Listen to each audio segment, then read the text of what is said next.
बिस्मिल्लाहिर्रहमानिर्रहीम। बोलते कालम के साथ मैं आमिर रज़ा ख़ान और बड़ा मशहूर सा छोटा सा एक मिसरा है कि अपना अपना सर बचा लो दोस्तों, नारियल हैं बंदरों के हाथ में। जी हाँ, बिल्कुल। दुनिया जो है असले की दौड़ में पागल हुई पड़ी है और नए से नया मिसाइल, नए से नया जहाज़, नया से नया बम जो है उसको ईजाद किया जा रहा है।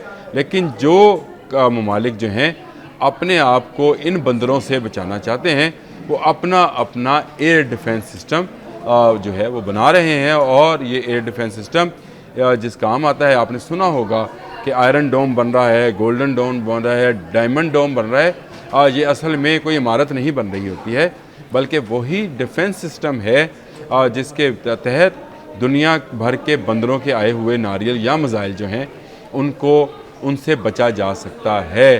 पाकिस्तान इस वक्त तक जो मिसाइल सिस्टम्स डिफेंस के लिए अपने इस्तेमाल करता रहा है वो चाइनीज़ हैं। मैंने आपको इससे पहले एक व्लॉग के अंदर ये बताया था। HQ-9 है, HQ-19, HQ-29 उनके हवाले से भी मैंने बात की थी कि उसको लिया जा सकता है या उससे आने वाले मिसाइल्स जो हैं उनको रोका जा सकता है। लेकिन एक खुशखबरी और भी है, और खुशखबरी ये है कि पाकिस्तान खुद का आयरन डोम बनाना जा रहा है।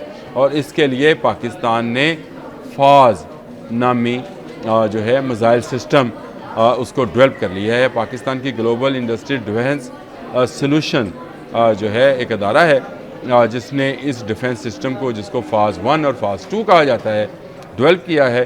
और इसका काम भी वही है जो आयरन डोम में मौजूद मिसाइल सिस्टम जो हैं, जिस तरह S-400 है या आप थार्ड है अमेरिकन पैट्रियट मिसाइल का सिस्टम, बैटरीज़ हैं, इसी तरह का ये मिसाइल सिस्टम है जो मुख्तलिफ़ रेंज पर पाकिस्तान ने तैयार किया है। और ये कोई छोटी बात नहीं है। पाकिस्तान बहुत जल्द उन ममालिक में शामिल हो जाएगा जो अपनी सरजमीन का दिफा, पाकिस्तान की तरफ आने वाला हर सोनिक और हाइपरसोनिक और इस तरह के तमाम जो मिसाइल हैं उनको रोकने और उनको इंटरसेप्ट करने में कामयाब हो जाएगा। ये फ़राज़ 1 जो सिस्टम है, ये पाकिस्तान में इसको क्लेड सिस्टम कहा जाता है। मैं उसकी बता दूं, comprehensive layered integrated air defence system.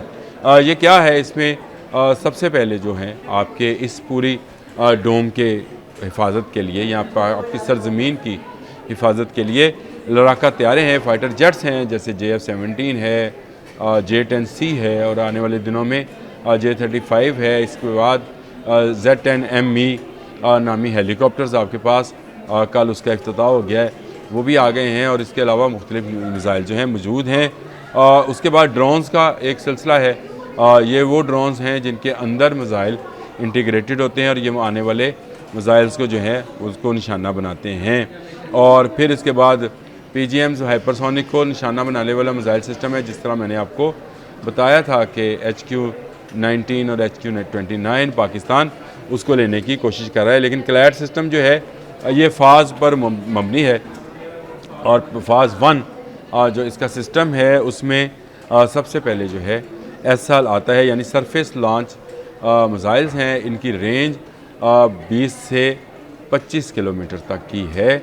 ये छोटे हैं और ये ट्रक माउंटेड या व्हीकल माउंटेड मिसाइल हैं जो आने वाले छोटे हथियारों, जिनमें हेलीकॉप्टर्स हैं, जिनमें UAVs, ये जी जो ड्रोन्स हैं ये हैं, या निचली परवाज़ करने वाले जहाज़ जो हैं उनके ख़िलाफ़ इसको इस्तेमाल किया जा सकता है। इसका अपना इंफ्रारेड जो है वो रडार है जो कि हीट से जो है अपने टारगेट तक पहुंचता है। इसकी दूसरी जो किस्म है उसमें वो RF है, इसमें फॉल रडार है, एक्टिव रडार सिस्टम इसका अपना है। ये air to air guided missile है और इसकी रेंज जो है ये 40 किलोमीटर से 80 किलोमीटर के दरमियान वाक़या है और ये बड़ी रेंज है अगर आप इसको समझना चाहें। फिर इसके बाद IR है, ये इंफ्रारेड ख़ुद का इंफ्रारेड मिसाइल सिस्टम है।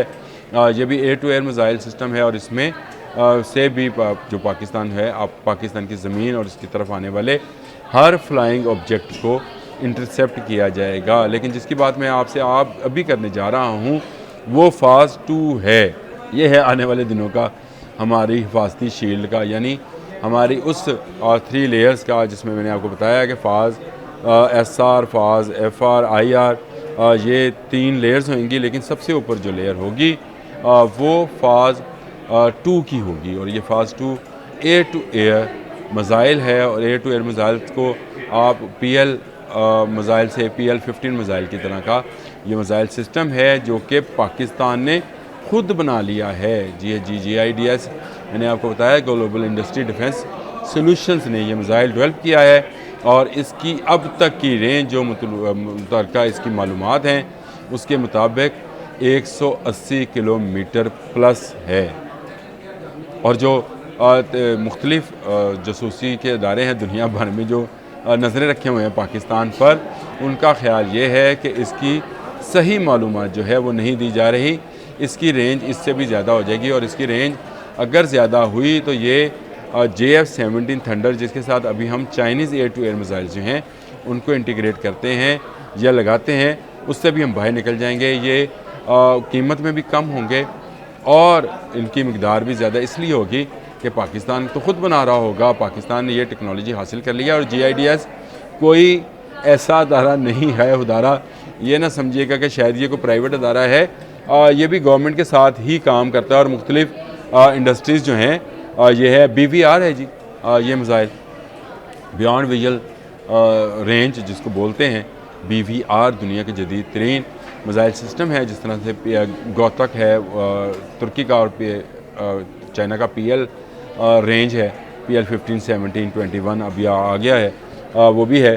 तो ये मुख्तलिफ़ कंपनीज़ के साथ मिलकर जो है GIDS ने काम किया है। इसमें बहुत सारी दूसरी कंपनी जिसमें NESCOM है, AWC है, NDC है, PAF है, जिन्होंने तावन किया है। और ये मिज़ाइल सिस्टम या वो आयरन डोम जिसका हम जिक्र ईरान इसराइल वार में इसराइल के हवाले से जानते हैं, और जिसका ऐलान डायमंड डोम के नाम से डोनाल्ड ट्रंप ने अपने इंतखाबी फतह के फौरी बाद किया था कि वो अमेरिका को बचाने के लिए डायमंड डोम बनाने जा रहा है। लेकिन पाकिस्तान जो है उसने अपनी काविशों को तेज़ कर दिया है, क्योंकि पाकिस्तान के साथ एक ऐसा दुश्मन बैठा है जो हम वक्त पाकिस्तान पर हमला करने की प्लानिंग करता रहता है। गो उसकी कभी प्लानिंग जो है वो दुरुस्त साबित नहीं हुई, लेकिन वो एक ऐसा लगड़ बगड़ है, एक ऐसा क्या उसको बोलते हैं, लगड़ बगड़ी बोलते हैं जी, है जो हर वक्त जो है इस तरह की साजिशों में मसरूफ़ रहता है जो पाकिस्तान के ख़िलाफ़ हों। लेकिन पाकिस्तान के शेर जो हैं हमेशा जाग रहे होते हैं। अभी आपने राइटर्स की स्टोरी पढ़ी कि किस तरह से पाकिस्तान के एयर चीफ कंट्रोल रूम के साथ वाले कमरे में आराम फरमा रहे थे, घर नहीं थे।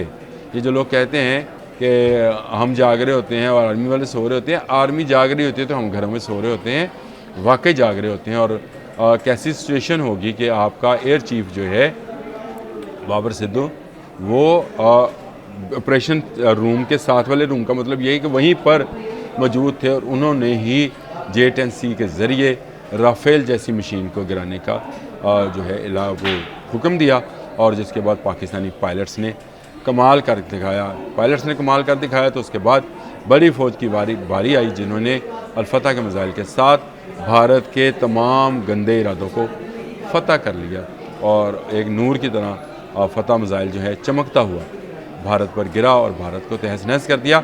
लेकिन पाकिस्तान क्योंकि एक दिफाई मुल्क है, पाकिस्तान कभी किसी दूसरे मुल्क में हमला नहीं करना चाहता, इसलिए पाकिस्तान ने अब सोचा है कि क्यों ना अपना एक आयरन डोम बना लिया जाए, जिसके अंदर 4 लेयर्स के अंदर ऐसा सिस्टम मौजूद हो जो कि ख़ुद पाकिस्तान का बनाया हो।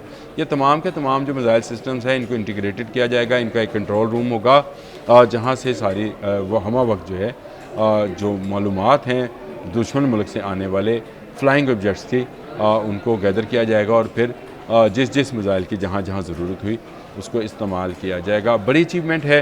मैंने कहा मैं आपसे ज़िक्र कर दूँ कि पाकिस्तान जो है फाज के नाम से जो है एक सिस्टम उसने डेवलप कर लिया है, जिसमें सरफेस टू एयर और एयर टू एयर मिज़ाइल्स का एक लंबी रेंज है, और इसमें आने वाले वक्त में इस टेक्नोलॉजी को मज़ीद बढ़ाया जाएगा। यानी अभी 180 प्लस किलोमीटर पर है, तो इसका मतलब ये है कि ये 250 किलोमीटर तक भी जा सकती है।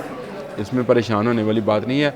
एक दफ़ा आपने जो है गाड़ी बनाना सीखनी होती है, फिर आप 800 से 2000 तक की गाड़ी जो है बना सकते हैं। तो खुशी की खबर थी, मैंने कहा मैं आपको बता दूं कि पाकिस्तान अपना आयरन डोम बनाने में कामयाब हो गया है। अब तक के लिए इतना ही। अल्लाह हाफ़िज़।